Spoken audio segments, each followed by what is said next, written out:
Hi champions, welcome to ಸ್ಪರ್ಧಾ ಗುರುಜಿ YouTube channel. ಈ ಒಂದು ಸೆಷನ್ನಲ್ಲಿ ನೋಡೋಣ RRB ಗ್ರೂಪ್ ಡಿ ಅಂತ 22,000 ಹುದ್ದೆಗಳನ್ನು ಕಾಲ್ಫಾರ್ ಮಾಡಿದ್ದಾರೆ. ಅದರ ಸಂಪೂರ್ಣ ಮಾಹಿತಿಯನ್ನು ಈ ಒಂದೇ ವಿಡಿಯೋದಲ್ಲಿ ತಿಳಿಸಿಕೊಡುತ್ತೇನೆ. ಇದರ ಜೊತೆಗೆ ಎಷ್ಟು ಪೋಸ್ಟ್ಗಳಿದ್ದಾವೆ, ನಮ್ಮ ಕರ್ನಾಟಕಕ್ಕೆ ಎಷ್ಟು ಪೋಸ್ಟ್ ಇದ್ದಾವೆ ಮತ್ತು ಸಿಲೆಬಸ್ ಯಾವ ರೀತಿ ಇರುತ್ತದೆ ಮತ್ತು ಇದಕ್ಕೆ ಏನೇನು ಸ್ಟಡಿ ಮಾಡಬೇಕು ಸಂಪೂರ್ಣ ಮಾಹಿತಿಯನ್ನು ಈ ಒಂದೇ ವಿಡಿಯೋದಲ್ಲಿ ತಿಳಿಸಿಕೊಡುತ್ತೇನೆ. ನೀವು ಮೊದಲೇ ಬಾರಿಗೆ ನಮ್ಮ ಚಾನಲ್ ನೋಡ್ತಿದ್ರೆ ತಪ್ಪದೇ ಸಬ್ಸ್ಕ್ರೈಬ್ ಮಾಡಿರಿ ಮತ್ತು ನಿಮ್ಮ ಸ್ನೇಹಿತರಿಗೆ ಶೇರ್ ಮಾಡಿರಿ. ನೋಡಿ ಸ್ಪರ್ಧಾರ್ಥಿಗಳೇ, ಈಗಾಗಲೇ RRB ಗ್ರೂಪ್ ಡಿ 2024ರಲ್ಲಿ ಕಾಲ್ಫಾರ್ ಮಾಡಿ 2025ರಲ್ಲಿ ಎಕ್ಸಾಮ್ ಮಾಡಿದರು. ಅದಾದ ನಂತರ 2026ರಲ್ಲಿ ಮತ್ತೆ ನೋಟಿಫಿಕೇಶನ್ ಮಾಡಿದ್ದಾರೆ. 22,000 ಹುದ್ದೆಗಳಿದ್ದಾವೆ. ಇವು ಜಾಸ್ತಿನೂ ಕೂಡ ಆಗಬಹುದು. ಹಾಗಾಗಿ ಸಂಪೂರ್ಣ ಮಾಹಿತಿಯನ್ನು ತಿಳಿದುಕೊಂಡ ನಂತರ ಆನ್ಲೈನ್ ಮುಖಾಂತರ ಅರ್ಜಿ ಸಲ್ಲಿಸಿ. ಲಿಂಕನ್ನು ಡಿಸ್ಕ್ರಿಪ್ಷನಲ್ಲಿ ಕೊಟ್ಟಿರ್ತೀನಿ, ಅಲ್ಲಿ ಕ್ಲಿಕ್ ಮಾಡೋ ಮುಖಾಂತರ ಡೈರೆಕ್ಟಾಗಿ ಅರ್ಜಿಯನ್ನು ಸಲ್ಲಿಸಬೇಕು. ಇಲ್ಲಿ RRB ಗ್ರೂಪ್ ಡಿ ಇದು ರೈಲ್ವೆ ನೇಮಕಾತಿಯಾಗಿರುತ್ತದೆ. ಅಂದಾಜು 22,000 ಹುದ್ದೆಗಳು ಈಗ ಅಂದಾಜಿದ್ದಾವೆ. ಇವು ಜಾಸ್ತಿ ಕೂಡ ಆಗಬಹುದು. ಇದಾದ ನಂತರ ಇಲ್ಲಿ ನೀವು ಸರ್ಕಲ್ ವೈಸ್ ಡ್ಯೂಟಿ ಮಾಡಬೇಕಾಗುತ್ತದೆ. ಅರ್ಜಿಯನ್ನು ಆನ್ಲೈನ್ ಮುಖಾಂತರವೇ ಸಲ್ಲಿಸಬೇಕು. ಇದರ ಜೊತೆಗೆ ಟೋಟಲ್ ಆಗಿ 22,000 ಹುದ್ದೆಗಳು. ಇದರಲ್ಲಿ ಇಂಜಿನಿಯರಿಂಗ್ ಆಗಿರ್ಬೋದು, ಎಲೆಕ್ಟ್ರಿಕಲ್ ಆಗಿರ್ಬೋದು, ಮೆಕ್ಯಾನಿಕಲ್ ಮತ್ತು ಟ್ರಾಫಿಕ್ಸ್ ಈ ರೀತಿಯಾಗಿ ವಿಭಾಗಗಳನ್ನು ಸಪ್ರೇಟ್ ಮಾಡಿದ್ದಾರೆ. ಅಲ್ಲಿ ಕ್ವಾಲಿಫಿಕೇಷನ್ ಮುಖಾಂತರ ಅಪ್ಲಿಕೇಶನನ್ನು ಹಾಕಬೇಕ್ರಿ. ಇಲ್ಲಿ ನೋಡೋದಾದರೆ ಮೊದಲನೇದಾಗಿ ಟ್ರ್ಯಾಕ್ ಮೆಂಟರ್ ಆ್ಯಂಡ್ ಗ್ರೇಡ್ ಇವು ಹಲವಾರು ಹುದ್ದೆಗಳಿದ್ದಾವೆ. ಪಾಯಿಂಟ್ಸ್ಮೆನ್ ಬಿ 5,000 ಹುದ್ದೆಗಳು. ಅತಿ ಹೆಚ್ಚಾಗಿ ಪಾಯಿಂಟ್ಸ್ಮೆನ್ ಬಿ ಹುದ್ದೆಗಳಿಗೆ ಪ್ರಿಪ್ರೇಷನ್ ಕೊಡ್ತಾರೆ. ಇದಾದ ನಂತರ ಸಹಾಯಕ ಎಸ್ ಆ್ಯಂಡ್ ಟಿ ಹುದ್ದೆಗಳು 1,500 ಹುದ್ದೆಗಳು. ಇದರ ಜೊತೆಗೆ ಸಹಾಯಕ ಎಸ್ ಮತ್ತು ಡಬ್ಲ್ಯೂ 1,000 ಹುದ್ದೆಗಳು. ಸಹಾಯಕ TRD 800 ಹುದ್ದೆಗಳು. ಸಹಾಯಕ ಟ್ರ್ಯಾಕ್ ಮಷಿನ್ 600 ಹುದ್ದೆಗಳು. ಸಹಾಯಕ ಬ್ರಿಡ್ಜ್ 600 ಹುದ್ದೆಗಳು. ಇದರ ಜೊತೆಗೆ ಸಹಾಯಕ TL ಮತ್ತು SC 500 ಹುದ್ದೆಗಳು. ಎಲೆಕ್ಟ್ರಿಕಲ್ ಆಗಿ 500 ಹುದ್ದೆಗಳು. ಸಹಾಯಕ PV ಅಂತ 300 ಹುದ್ದೆಗಳಿದ್ದಾವೆ. ಸಹಾಯಕ ಲೋಕೋ ಶೆಡ್ ಎಲೆಕ್ಟ್ರಿಕಲ್ ಇವು 200 ಹುದ್ದೆಗಳು. ಈ ರೀತಿಯಾಗಿ ಹುದ್ದೆಗಳನ್ನು ಡಿವೈಡೆಡ್ ಮಾಡಿದ್ದಾರೆ. ಇದಕ್ಕೆ ಕ್ವಾಲಿಫಿಕೇಷನ್ ಎಲೆಕ್ಟ್ರಿಕಲ್ ಮತ್ತು IT ಆಗಿರಬೇಕು. ಇದರ ಜೊತೆಗೆ ಒಂದೊಂದು ಹುದ್ದೆಗಳಿಗೆ ನೀವು 10th ಪಾಸ್ ಆದರೂ ಕೂಡ ಅರ್ಜಿಯನ್ನು ಸಲ್ಲಿಸಬಹುದು.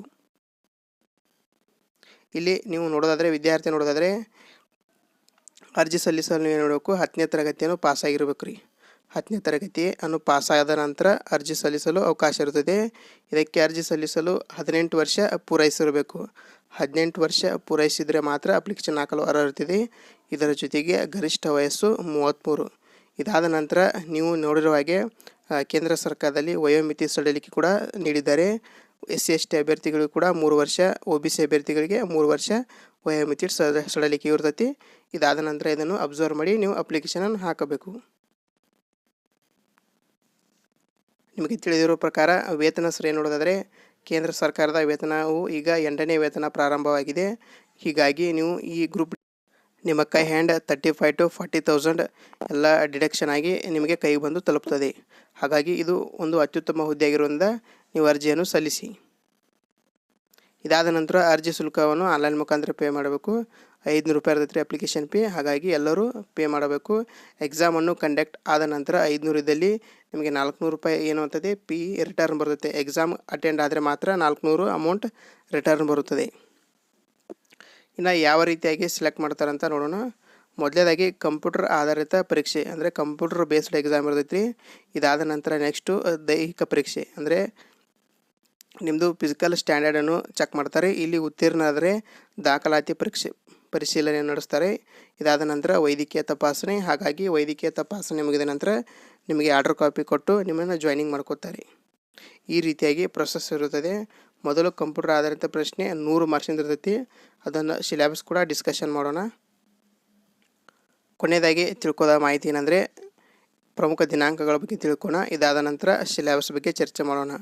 ಇಲ್ಲಿ ಉದ್ಯೋಗವು ಪ್ರಕಟವಾದ ದಿನಾಂಕ ನೋಡಿದರೆ 27/12/2025ರಂದು ಶಾರ್ಟ್ ನೋಟಿಫಿಕೇಶನ್ ಬಿಟ್ಟಿದ್ದರು. ಮತ್ತು ಆನ್ಲೈನ್ ಮುಖಾಂತರ ಅರ್ಜಿ ಸಲ್ಲಿಸಲು ಯಾವಾಗ ಸ್ಟಾರ್ಟ್ ಆಗುತ್ತೆ ಅಂದರೆ 31/1/2026. ಇನ್ನೇನು ಕೆಲವೇ ದಿನಗಳಲ್ಲಿ ಅಪ್ಲಿಕೇಶನ್ ಸ್ಟಾರ್ಟ್ ಆಗುತ್ತದೆ. ಅರ್ಜಿ ಸಲ್ಲಿಸಲು ಕೊನೆಯ ದಿನಾಂಕ ನೋಡೋದಾದರೆ 2/3/2026ರವರೆಗೆ ನಿಮಗೆ ಅರ್ಜಿ ಸಲ್ಲಿಸಲು ಅವಕಾಶವನ್ನು ನೀಡಲಾಗಿರುತ್ತದೆ. ಈಗ ಸಿಲೆಬಸ್ ಬಗ್ಗೆ ಡಿಸ್ಕಷನ್ ಮಾಡೋಣ. ನೀವು ನೋಡೋದಾದರೆ RRB group D exam pattern 100 ಮಾರ್ಕ್ಸಿಂದ ಅಷ್ಟೇ ಇರ್ತದೆ. 100 ಕ್ವಶನ್ಗಳು 100 ಮಾರ್ಕ್ಸು. ಅದರಲ್ಲಿ ಸಬ್ ಆಗಿ ಡಿವೈಡೆಡ್ ಬೈ ಮಾಡ್ತಾರೆ. ಮೊದಲನೇದಾಗಿ ನೋಡೋದಾದರೆ ಜನರಲ್ ಇಂಟೆಲಿಜೆನ್ಸ್ ಆ್ಯಂಡ್ ರೀಸನಿಂಗ್ ಇವು 30 ಕ್ವಶನ್ ಆಯಿತು, 30 ಮಾರ್ಕ್ಸ್ಗಳಾಗಿರ್ತವೆ. ಇದಾದ ನಂತರ ಜನರಲ್ ಸೈನ್ಸು, ಇದು ಮೋಸ್ಟ್ ಇಂಪಾರ್ಟೆಂಟು. 25 question, 25 marks. ಇದರಲ್ಲಿ ಫಿಸಿಕ್ಸು, ಕೆಮಿಸ್ಟ್ರಿ ಮತ್ತು ಬಯಾಲಜಿ 3 ಕೂಡ ಡಿವೈಡ್ ಆಗಿ ಕ್ವಶನ್ಗಳು ಬರುತ್ತವೆ. ಇದಾದ ನಂತರ ಜಿ ಕೆ ಕೂಡ 20 ಕ್ವಶನು, 20 ಮಾರ್ಕ್ಸು. ಕರೆಂಟ್ ಅಫೇರ್ಸ್ 2 ರಿಂದ 3 ವರ್ಷಗಳ ಹಿಂದಿನ ಕರೆಂಟ್ ಅಫೇರ್ಸ್ ಕೂಡ ಬರುತ್ತದೆ. ನೆಕ್ಸ್ಟು ಮ್ಯಾಥಮೆಟಿಕ್ಸು 25 ಕ್ವಶನು, 25 ಮಾರ್ಕ್ಸ್ ಆಯಿತು.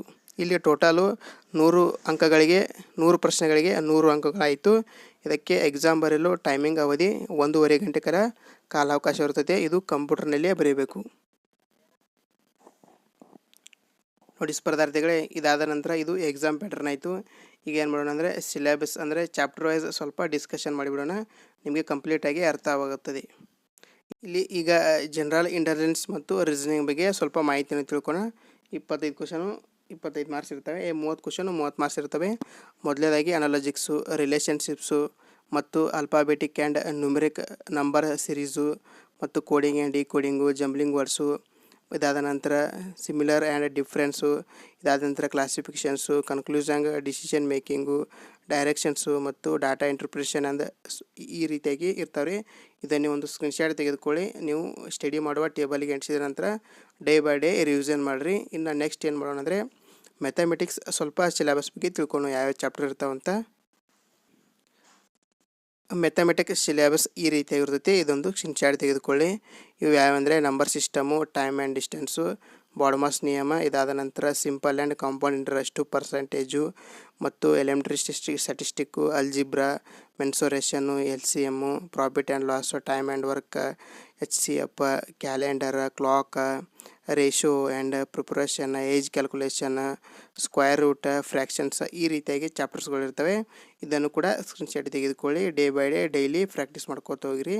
ಒಂದಲ್ಲ ಒಂದು ದಿವಸ ನೀವು ಸಕ್ಸಸ್ ಆಗ್ತೀರಿ. ಇದಾದ ನಂತರ ಸೈನ್ಸ್ ನೋಡೋದಾದರೆ ಜಿ ಕೆ ನೋಡೋದಾದರೆ ಜಿ ಕೆ ನೋಡಬೇಕಾದ್ರು ನೀವು ಸೈನ್ಸ್ ಆಗಿರ್ಬೋದು, ಮ್ಯಾಥ್ಸ್ ಆಗಿರ್ಬೋದು. ಇದಾದ ನಂತರ ಜಿ ಕೆಗೆ ಸಪ್ರೇಟ್ 25 ಕ್ವಶನು, 25 ಅಂಕಗಳಿರ್ತವೆ. ಇಲ್ಲಿ ಏನೇನು ಇರ್ತವೆ ಅಂದರೆ ಸ್ಪೋರ್ಟ್ಸು, ಕಲ್ಚರು, ಎಕನಾಮಿಕ್ಸು, ಪೊಲಿಟಿಕಲ್ಲು ಈ ರೀತಿಯಾಗಿ ಕ್ವಶನ್ಗಳು ಬರ್ತವೆ. ಕರೆಂಟ್ ಅಫೇರ್ಸ್ ಕೂಡ ಜಿ ಕೆಯಲ್ಲೇ ಇನ್ಕ್ಲೂಡ್ ಆಗಿರ್ತೈತಿ. ಇಲ್ಲಿ ಸೈನ್ಸ್ ಕ್ವಶನ್ಗಳು ಬರೋದಿಲ್ಲ, ಯಾಕಂದರೆ ಸೈನ್ಸ್ ಕ್ವಶನ್ಗೆ ಸಪ್ರೇಟ್ ಪಾರ್ಟ್ ಮಾಡಿದ್ದಾರೆ. ಹಾಗಾಗಿ ಸೈನ್ಸ್ ಕ್ವಶನ್ ಬೇರೆ ಬರ್ತವೆ. ಸೈನ್ಸ್ನಲ್ಲಿ ನಿಮಗೆ ತಿಳಿದಿರೋ ಹಾಗೆ ಫಿಸಿಕ್ಸು, ಕೆಮಿಸ್ಟ್ರಿ, ಬಯಾಲಜಿ ಮತ್ತು 10ನೇ ತರಗತಿ ಮೇಲೆ ನಿಮಗೆ ಸ್ವಲ್ಪ ಜೀವನ ವಿಜ್ಞಾನ ಪ್ರಶ್ನೆಗಳು ಕೂಡ ಬರುತ್ತವೆ.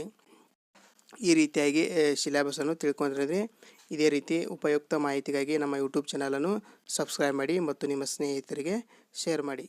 ಧನ್ಯವಾದಗಳು.